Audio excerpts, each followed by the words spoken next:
Listen, let's just get straight to the point. Obviously, we have our perspective here in Phoenix.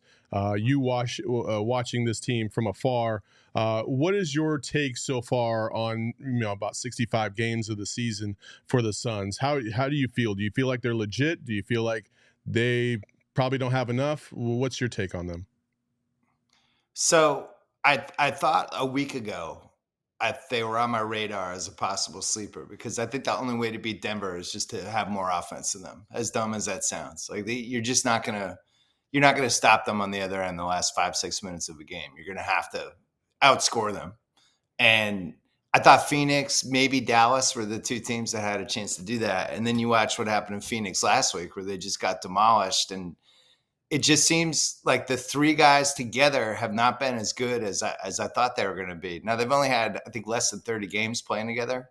Yeah. But they haven't been as dominant as I think any of us were expecting. And then the fact that Grayson Allen's been so good, get that trade and you think like Grayson Allen's like a throw-in. The Bucks didn't even want him anymore. And you get best possible Grayson Allen season. So if you'd said before the season started, oh my God, guess what? Grayson Allen is going to turn into, freaking Klay Thompson in 2016. You're going to have that plus the three guys, and maybe Nurkic can do the 8 minutes. You'd have been like, whoa, the Phoenix is going to be awesome. They're going to have like 60 wins. And it just hasn't been the case. I think what worries me with them against smart teams is I just think they have the smarter teams are going to have places to go to really exploit them on defense. Nurkic, I think with Nurkic, like he's one of those guys, if you're playing Charlotte, he'll have the 22 rebound game. But when you see him against like the big, good teams, they'll just hunt him. They'll go after him. They're putting him in pick and rolls. The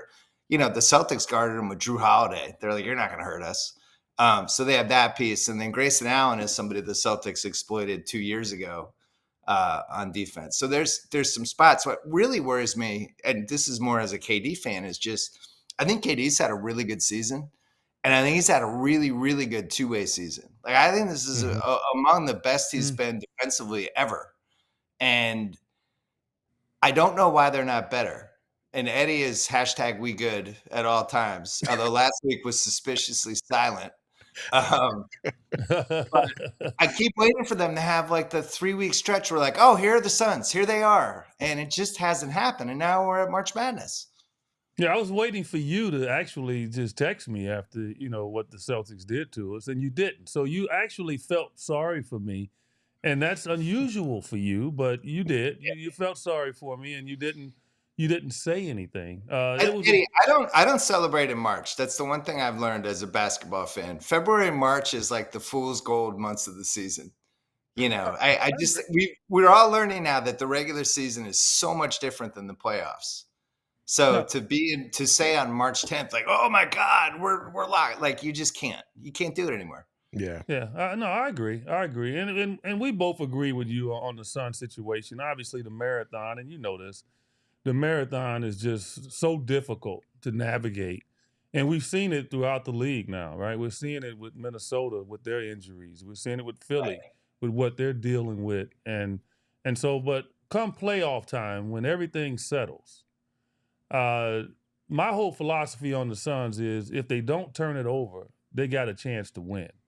Yeah. And I know they made a stretch here. They went, and the guy that you're familiar with, they went and they picked up Isaiah Thomas. And a lot of people might look at that as a feel-good story and all of that. But what I see it helping the Suns, if this can work and stick, is now they have a guy that can at least get the ball up the court and take the pressure off of those big three and trying to bring the ball up the court. And I think defensively it helps them a little bit more because they're not exerting so much energy. Isaiah Thomas, who hasn't been in the NBA for 6 years? Well, I said dribble the ball up, Bill. I didn't say dribble the ball up and be Tiny Archibald back in his young days.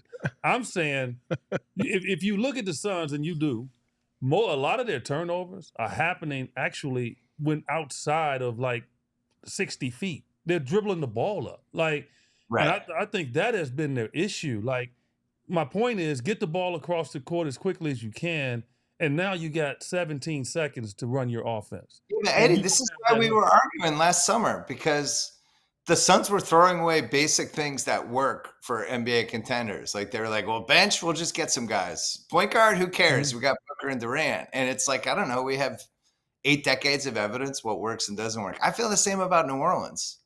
New Orleans is playing really well, right? And they've been healthy for a little bit. Now they have a chance to get a 4 seed. And it's like point Zion, point Zion. And when they have their basically their 5 long guys, which they did against the Clippers in crunch time on Sunday, you're like, all right, this is something. This is interesting. But I just think when we get to a playoffs, what's going to happen? They're going to guard Zion 94 feet.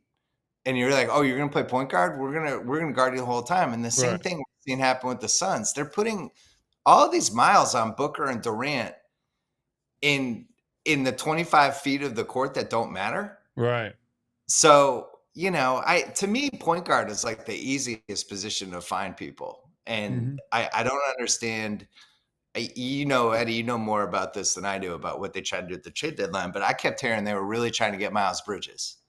Yeah. And they were looking at people like that. How do we get more swings? And I just feel like there were good point guards that could have potentially helped them at least a little bit. I haven't really loved the Booker season, like for how they've used him versus how talented he is.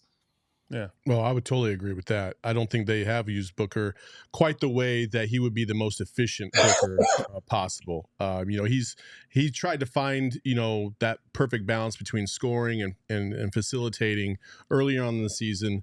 And now he's kind of morphed into this role where he's going to try and get going in the first quarter and then hope that sets the tone for the rest of the team moving forward. Yeah. Sometimes it's it's like mid-March now. You're still experimenting with like you're one of the 12 best guys in the league. Like that makes me nervous.